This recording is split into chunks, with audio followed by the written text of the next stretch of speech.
Before I start, I want to say something plainly because it matters to me that you hear it the right way. What I'm about to tell you is a story. It's built from pieces of things I've heard over the years, from women I've talked to, from letters and messages that have landed in my inbox since I started this channel. All of it folded together and changed enough that no single person could be picked out of it. The names aren't real. The exact details aren't any one woman's exact life. But the feeling underneath it, the not knowing, the silence where information should have been, that part is as true as anything I've ever told you. So let's begin. A week before her wedding, a girl named Leah sat down at her mother's kitchen table because her mother asked her to. It was still early, the kind of early where the frost hadn't burned off the fields yet, and the wood stove was ticking as it cooled from breakfast. Her younger sisters had been sent out to gather eggs, which never took nearly as long as it needed to that morning.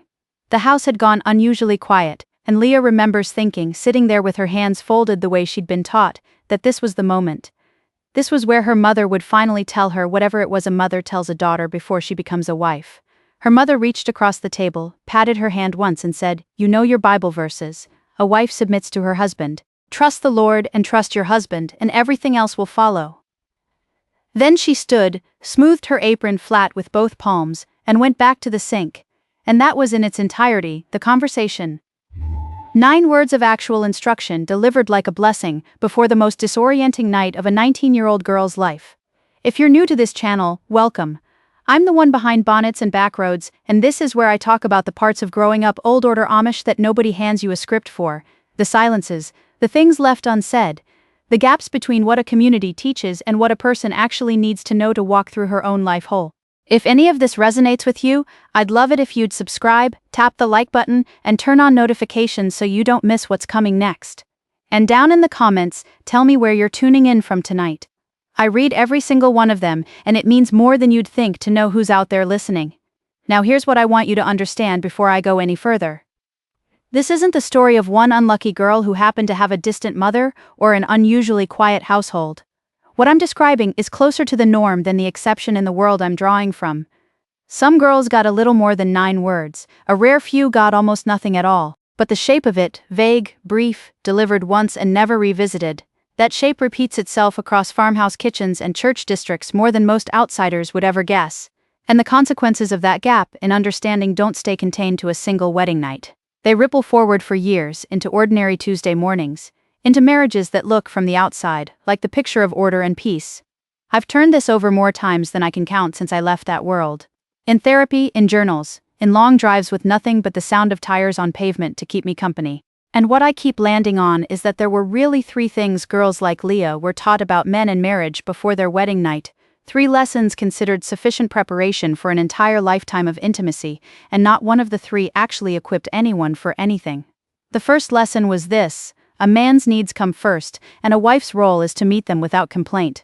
Nobody ever stated it in those exact words. Of course, almost nothing about the body gets stated plainly in a world built around modesty and restraint. But the idea was stitched into everything, into the sermons preached every other Sunday about wifely submission, into the way older married women spoke about their husbands, with a kind of weary fondness that a girl might easily mistake for contentment if she didn't know any better, into the verses read aloud at every single wedding, year after year, generation after generation. The husband leads, the wife follows.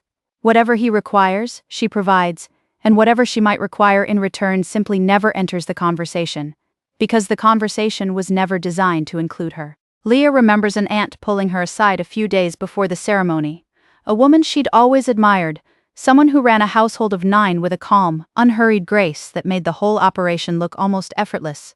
Though Leah, even then, suspected it wasn't. She remembers thinking, walking toward that conversation, finally someone who's actually lived it is going to tell me something real. Her aunt took both of her hands, looked her steadily in the eye and said, "Be gentle with him. Men aren't complicated creatures, Leah, they mostly just need to feel needed." Leah nodded like she understood completely. She didn't understand at all. She had no idea what feeling needed had to do with the fear sitting low in her stomach, a fear she didn't even have proper words for yet. But she smiled, thanked her aunt, accepted the hug that followed, and the moment passed the way so many of those moments passed, warm on the surface, and completely empty of the one thing she actually needed. That was the whole of it. Be gentle. Men need to feel needed. Lesson 1. The second lesson is harder to put into plain language, but I'll try. Girls in that world are taught that intimacy inside marriage is sacred specifically because it stays unspoken. Modesty isn't only about hemlines and covered hair and the particular cut of a dress. It's a posture you carry around inside your own skull. You don't linger on thoughts about your own body. You don't examine what you want or don't want. You certainly don't talk about any of it out loud, because speaking a thing into words makes it real in a way that's treated as dangerous, almost reckless. Leah grew up understanding, without ever being told directly, that a good, decent girl simply didn't spend much time thinking about her wedding night before it arrived. That doing so was itself a small betrayal of modesty. The girls who whispered about it after a Sunday singing, giggling behind cupped hands near the hymnals, were flirting with something shameful, or so the unspoken rule went. So Leah didn't think about it, or she tried her hardest not to. And when the thoughts came anyway, the fear, the endless unanswered questions, the blank, frightening space where actual information should have lived, she pushed them back down and told herself, the way she'd been told to tell herself, that understanding would simply arrive when it needed to. That was the phrase used again and again in that circular hand-waving way certain truths get delivered in a closed community. God will guide you. Trust your husband, your body will know what to do. She's thought about that last phrase more than any other since leaving, because in one narrow sense, sure, a body does know things. It knows when it's hungry, when it's cold, when it's exhausted past the point of standing upright. It responds to touch. But a body that's never once been given real information, that's been trained since early girlhood to distrust its own instincts, to treat physical awareness itself as something bordering on sinful, that body isn't a reliable compass. It's been quietly, patiently taught to work against its own owner. And nobody ever warned Leah, or any of the girls she grew up beside, that they might walk into their wedding night frightened of their own skin, strangers inside their own bodies at the exact moment they were meant to feel closest to another person. If any part of this is landing with you right now, if you grew up somewhere that handed you silence instead of a straight answer, I'd be so grateful if you'd subscribe and like this video. Every single one tells me this story is reaching the person who needed it. It genuinely means the world to me that you're here. The third lesson is, in some ways, the quietest and the most damaging of the three. Girls were taught that a husband's patience was a gift and that a good wife never tested it. In practice, here's what that actually meant. If something felt wrong on the wedding night, if there was pain, confusion, discomfort that lingered past what seemed reasonable, the correct response, the faithful response, was silence. Endurance. A good wife didn't voice complaint. A good wife didn't risk making her husband feel he'd done something wrong. She simply absorbed whatever the night brought her and carried it forward without comment, the way she'd carry a heavy basket of wash up a flight of stairs, quietly, and without expecting anyone to notice the weight of it. There was a woman in Leah's circle of friends, I'll call her Ruth, who married at 20 and was by every account one of the gentlest people anyone in that district had ever known. The kind of woman who remembered every child's birthday down to the year, who always somehow knew which family needed a casserole dropped off before anyone had to ask, who laughed easily in a way that felt almost rare in a community that prized composure above nearly everything else. Years later, after they'd both left, Ruth told Leah what her own wedding night had actually been like. She said the hardest part wasn't the physical discomfort, though there'd been plenty of that. It wasn't even the confusion. The hardest part, she said, was that her husband, a genuinely decent, gentle man who never once intended her any harm, fell asleep shortly afterward, and she lay there beside him in an unfamiliar room with absolutely no framework for what had just happened between them. She didn't know if what she felt was supposed to feel that way.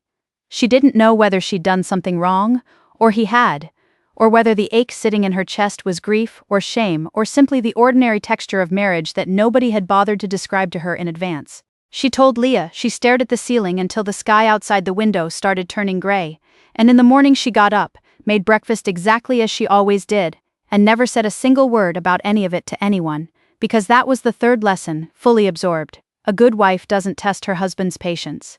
A good wife endures. A good wife's silence is her devotion, proof positive of her faith and her character both at once. Ruth carried that silence for the better part of a year before an older woman in her church district finally said something to her.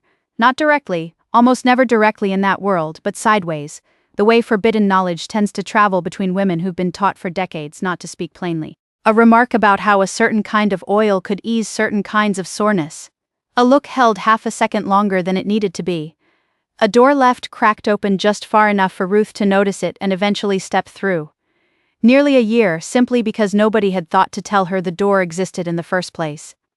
Leah's own wedding took place on a Thursday afternoon in late autumn, at her parents' farm, close to 300 guests spilling out of the house and into the barn beside it. Tables sagged under food the women had spent the better part of a week preparing: roast chicken, potatoes swimming in butter. A long counter lined with pies like a small, sweet-smelling army standing at attention. The whole house smelled like coffee and wood smoke and something warmer underneath both. The particular smell of a lot of people who genuinely love each other crowded together under one roof for a single afternoon. The ceremony itself ran long, the way they always did.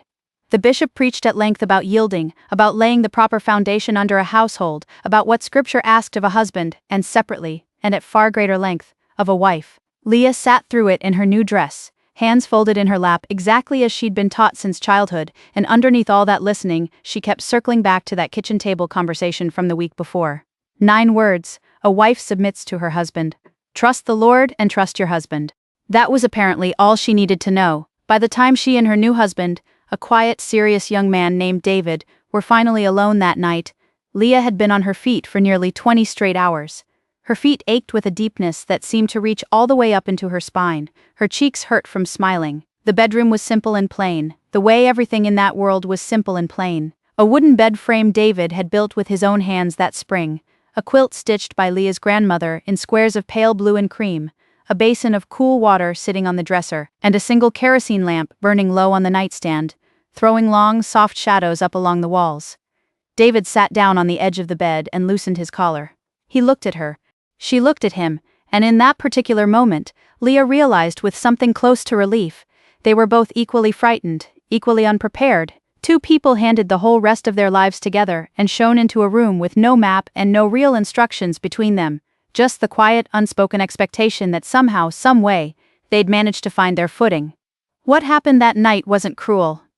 David was careful, in the specific, fumbling way a person is careful when they're genuinely trying not to cause harm, but have never once been taught what harm might actually look like in that particular room.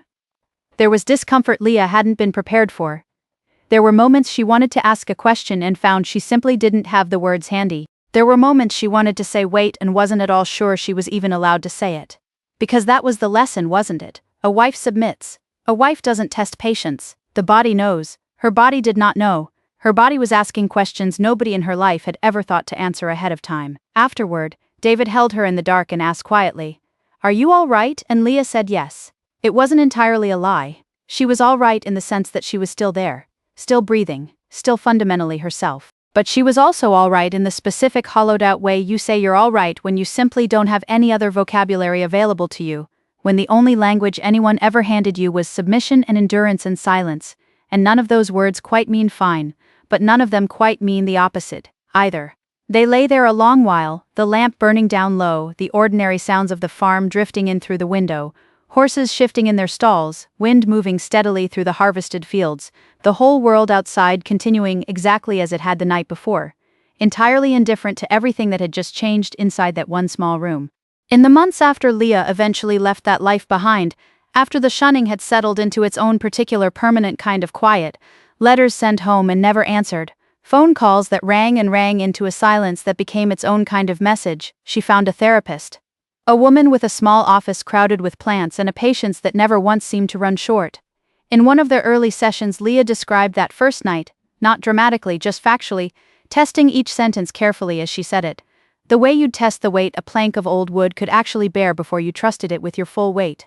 The therapist listened all the way through without interrupting once. She didn't flinch. She didn't look at Leah with that particular brand of pity that somehow makes a person feel worse than the story itself did.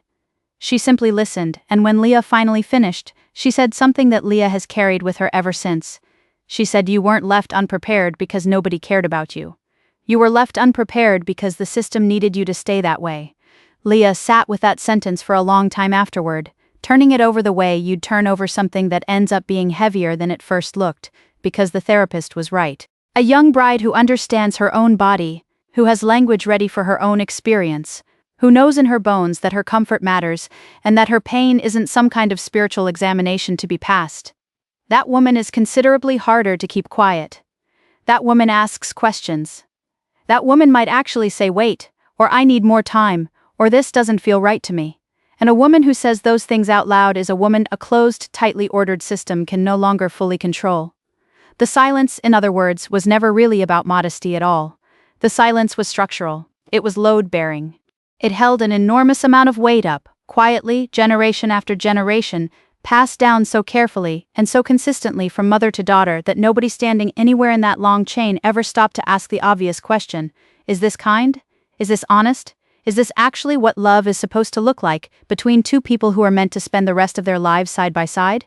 If you've stayed with me this far, thank you, genuinely. Stories like this one aren't easy to tell, and I imagine for some of you, they aren't easy to sit with either. If you'd like to keep hearing them, please subscribe to this channel, tap the like button, and turn on notifications so you catch what's coming next. Having you here matters more than I can really put into words. Before I close things out tonight, I want to say one more thing clearly. I'm not telling this story to turn you against the Amish community, or against any tight-knit religious community, for that matter. That world gave the women in this story real things they still carry with them, things I still carry with me, a work ethic that steadied me through every hard year since. A sense of togetherness so deep it had an almost physical texture to it. A faith that's complicated now, and wounded in places, and slowly being rebuilt on new terms, but still real underneath all of that. I don't want to pretend any of that away. And I don't think it would be honest of me to try. But I tell stories like Leah's and Ruth's because what happened to them didn't happen only inside one Pennsylvania church district, and it isn't confined to any single faith or culture. Right now, somewhere, there's a girl in some other closed community, a different religion, a different family, a different set of unwritten rules, being handed the exact same silence and told it's a virtue. Being given one brief conversation at a kitchen table, or maybe none at all, and then sent forward into a marriage, a bedroom, an entire life she has no real language for yet. Some version of her is going to lie awake tonight, in an unfamiliar room, turning over questions she was never once given permission to ask out loud. And I want that girl, whoever and wherever she is, to hear the thing nobody told Leah on that October morning at her mother's kitchen table. Your body isn't a mystery you're supposed to be afraid of, it belongs to you, fully, and it always has. You're allowed to understand it. You're allowed to have questions, and you're allowed to expect real answers to them. You're allowed to say this doesn't feel right, or I need more time, or simply not yet. Those words were never sins. They were never immodesty. They were never a failure of faith, or of submission, or of love, no matter what anyone ever told you. They're one of the most basic things a person is owed, by anyone who claims to love them. Leah was 19 years old the night she sat across from a kind, frightened stranger in a lamplit room, with no words ready for what she actually needed to say. She isn't 19 anymore, and I'll keep spending whatever time it takes making sure those words exist somewhere out loud, in a place where anyone who needs them can actually find them whenever they finally go looking, because the silence was never holy. It was just silence, dressed up and handed down until enough generations had mistaken it for something sacred. If any part of this story touched something in you tonight, tell me about it in the comments below. Tell me which part is still sitting with you, and if you're ready to share a piece of your own story, I'm listening, and I read every single message that comes through. You are never as alone in this as the silence once made you feel. Subscribe to Bonnets and Backroads if you want to keep hearing what comes next. There's still so much more I haven't said yet. Until next time, remember this: your voice has always belonged to you, even on the nights you were taught to swallow it whole. Choose what you carry forward wisely. Sometimes that choice is the thing that ends up saving you.